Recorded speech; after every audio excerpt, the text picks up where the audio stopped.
Now then, folks, every week we speak to someone who has played an important part in our lives, who may not get the recognition they deserve. And this week is no exception. We've got an absolute belter lined up as we join the unsung hero. Who invented the skip? Braver than 10 firemen or a dozen policemen? Who invented the skip? Now then, folks, some of you regular listeners will remember that we had quite a lot of correspondence on the show in the past about how and why petrol fuel caps are on various sides of cars, and if there is a standard, and what kind of information in the car is designed to tell you which side of the car your petrol cap is on. Well, this week's Unsung Hero is in a unique position to explain some of those mysteries.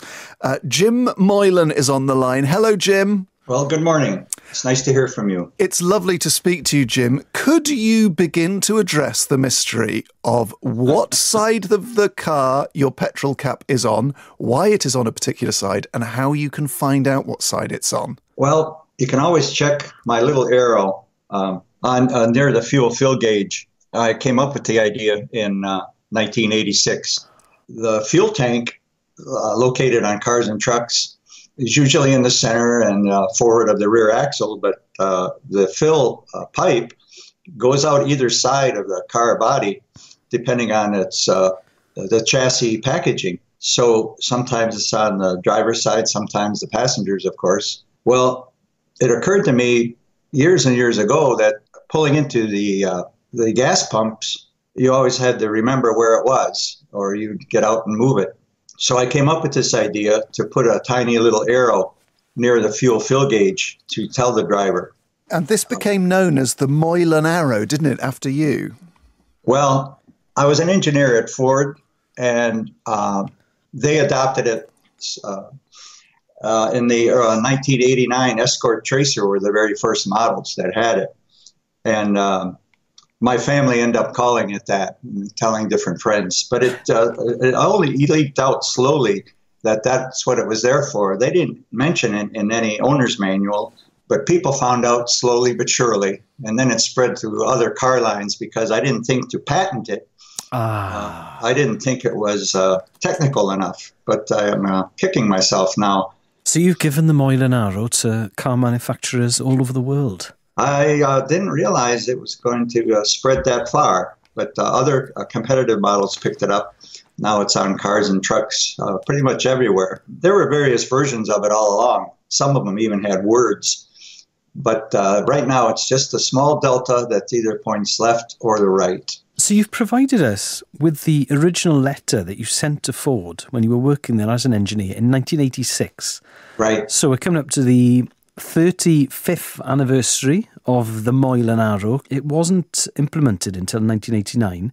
Did you have people at Ford saying, no, that'll never catch on? Yeah, a few. Luckily, the product program manager that I submitted it to, he thought it was a good idea, and he bucked it up to upper management. And people at styling liked the idea. I had to be careful when I wrote it up because I didn't want to appear too absent-minded. I had to diplomatically write in my cover letter, as you can see. I put it in for 2-car families and rental car customers to help them. And how did you come up? Why did you come up with the idea in the first place? I really can't think of the light bulb moment, but it was sometime in the mid-'80s. I was working on instrument panels, interior trim, and I realized that it wouldn't take but a tiny bit of tooling to put that on that cluster. So the idea, I was so busy, I never had time to write it down and submit it, except this one day I had to go to a meeting in another building, and it was pouring rain. That particular day, I had to use a company pool car. And when I started up the car, first thing I noticed was the gas gauge was empty. I had to park at the nearby fuel pump, and naturally I got out and it was on the wrong side. I got back in and moved the car, went to my meeting. But when I got back to my office, I said, I'm not putting this off any longer. And I remember that when I sat down at my desk and started typing, I hadn't even taken my raincoat off because I was intent on getting it started this time and not letting it slip. So I typed it up and I submitted it to my program manager. And then I kind of forgot about it until 6 months later when I got a letter from a car styling manager that they were going to put it on. The first car was the 1989 Escort. Did you get a bonus or a promotion for coming up with such a good idea? I get asked that a lot, but I had a great career. I got well taken care of, well compensated, so I have no regrets. Well, thank you, Jim. Jim Moylan, inventor of the arrow that tells you what side of the car your fuel cap is on. And thank you, Jim, for giving that to humanity. You are the Tim Berners-Lee of instrument clusters. So it happens as much in the UK, I take it, where people get out and... Oh, yeah.